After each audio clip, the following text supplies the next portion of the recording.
yang menghasilkan wang, menabung wang, menggandakan wang. Jadi tuan-puan berada di tahap yang mana?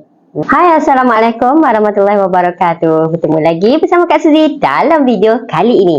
Boleh dengar, like, share dan subscribe video Kak Suzy. Okey? Jika ada sebarang pertanyaan, tuan-puan boleh tulis dekat ruangan komen. Nanti Kak Suzy akan jawab.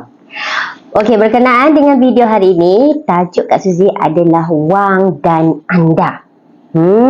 Anda sebenarnya berada di tahap yang mana? Jadi untuk video pada hari ini Kak Suzy akan kongsikan 3 kedudukan kita dengan wang kita. Iaitu yang pertama, kita ni sejenis yang menghasilkan wang. Yang kedua, kita sejenis yang menabung wang. Dan yang ketiga, kita sejenis yang menggandakan wang. Jadi tuan-puan berada di tahap yang mana? Boleh tak beritahu Kak Suzy di ruangan komen? Kak Suzy akan terangkan kepada tuan-puan 3 poin berkenaan dengan situasi anda dan wang ini. Jadi dengar video Kak Suzy ni hingga habis supaya tuan-puan tahu di mana kedudukan diri tuan-puan. Situasi yang pertama iaitu menghasilkan wang. Dalam situasi ini sebenarnya di kalangan kita ramai yang berada dalam situasi ini, di mana kita lakukan ni setiap hari. Okey, dan juga kita sedang lakukannya setiap hari. Tuan-puan pergi balik kerja setiap hari tu, inilah yang tuan-puan lakukan. Okey, jadi tuan-puan pergi bekerja setiap hari untuk mendapatkan wang. Dan wang ini biasanya tuan-puan akan dapat apabila selesai melakukan kerja tersebut. Dan inilah juga dipanggil pendapatan aktif. Okey, buat kerja dulu, dapat duit kemudian. Dan keseronokan tuan-puan dalam situasi ini adalah apabila tuan-puan dapat duit itu. Contoh macam kita dapat gaji kan hujung bulan. Wow, seronoknya, gembiranya. Okey, tapi biasanya kegembiraan tu sekejap je sebab wang tu diibarat lalu, simpan sekejap dalam akaun bank kita, lepas tu nanti dikeluarkan balik untuk kita membayar semua komitmen-komitmen bulanan yang harus kita lakukan. Kalau ditanya pekerjaan apa, tak kisahlah tuan-puan buat apa-apa pekerjaan sekalipun, sama ada kerja swasta, kerja kerajaan, ataupun kerja di pasar malam, atau kerja bawa Grab, apa-apa sahajalah pekerjaan, tak kisah. Okey, janji apa sahaja pekerjaan yang menghasilkan wang. Jadi tuan-puan berada dalam keadaan ini. Situasi yang kedua iaitu menabung wang. Untuk situasi ini sebenarnya hanya beberapa orang sahaja yang boleh lakukannya. Kenapa? Kerana sebenarnya tidak ramai yang berkemampuan untuk menyimpan wang, menabung wang.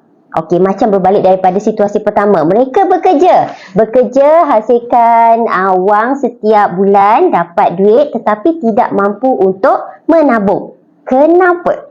Okey, ini kerana kita ada pelbagai alasan. Okey, sebagai contoh, kos sara hidup yang tinggi, okey, komitmen yang besar, okey, gaji kecil, nafsu belanja pun besar. Ini masalah juga kan? Jenis yang susah menabung, yang tak nak fikir masa depan, yang hanya fikir dapat duit, habiskan sahaja, dan macam-macam lagi alasan. Jadi kalau tuan-puan sejenis yang sentiasa beralasan macam ni, Kak Suzy nak tuan-puan lihat balik keadaan diri tuan-puan. Kalau dah 10 tahun kerja, 5 tahun kerja atau 3 tahun kerja, ataupun 1 tahun kerja, tak boleh simpan, bermakna tuan-puan ada masalah cara pengurusan keuangan tuan-puan tu. Sebab itu kita kena pastikan kita kena berada dalam situasi nombor 2 ni, menabung wang. Biar kecil kerana impak dari kecil ni dia akan jadi besar. Jadi pastikan diri tuan-puan ada dalam situasi kedua ni. Alright? Dan sekarang situasi yang ketiga iaitu menggandakan wang. Dalam situasi ini sebenarnya tak ramai orang yang boleh lakukannya. Dan biasanya dalam situasi menggandakan wang ni adalah macam yang buat bisnes lah. Tetapi yang tak buat bisnes pun ada juga. So tahap ini sebenarnya tuan-puan perlukan ilmu pengetahuan dan juga kebijaksanaan dalam menguruskan keuangan tuan-puan. Okey? Dan juga tuan-puan sebenarnya tak mudah terpedaya dengan SCK. Wah, apa tu? Skim cepat kaya. Okey? Dengar ayat menggandakan wang. Tidak semestinya dengan cara menyertai mana-mana skim cepat kaya. Awas jangan terjebak. Okey? Jadi duit tuan-puan yang mana ada ilmu pengetahuan ni, dia boleh gandakannya dengan banyak. Dengan syarat mereka ada ilmu pengetahuan yang betul, yang baik, dan juga mereka melakukannya di platform yang betul. Jadi kalau tuan-puan lakukan di platform yang salah, iaitu macam Kak Sui cakap tadi, SCK tu, skim cepat kaya, tuan-puan pergi letak duit tuan-puan untuk pelaburan yang mana boleh hilang wang tuan-puan, itu adalah satu pelaburan yang kurang bijak. Okey, tuan-puan kalau nak melabur kena cari satu pelaburan yang baik. Okey, ataupun membuka perniagaan, pastikan perniagaan yang boleh memberi keuntungan. Sebab itu Kak Sui cakap tadi, kena ada ilmu yang betul dan juga pengalaman serta kebijaksanaan. Dan di tahap ini sebenarnya duit bekerja untuk kita, bukan lagi kita bekerja untuk duit. Okey, boleh faham? Jadi tuan-puan, simple saja. Itulah 3 situasi yang mana tuan-puan boleh tanya pada diri sendiri, tuan-puan berada di situasi yang mana? Kan? Jadi kalau tuan-puan beriltizam, berimpian nak mengubah hidup tuan-puan, maka ubahlah ianya dari sekarang. Jangan ditangguh-tangguh lagi. Okey, sekurang-kurangnya Kak Sui nasihatkan tuan-puan kena berada di tahap yang nombor 2 tu juga. Okey, nombor 1 ni memang ramai, hampir semua. Okey, dan sebaiknya kita kena upgrade diri kita ke arah yang nombor 2.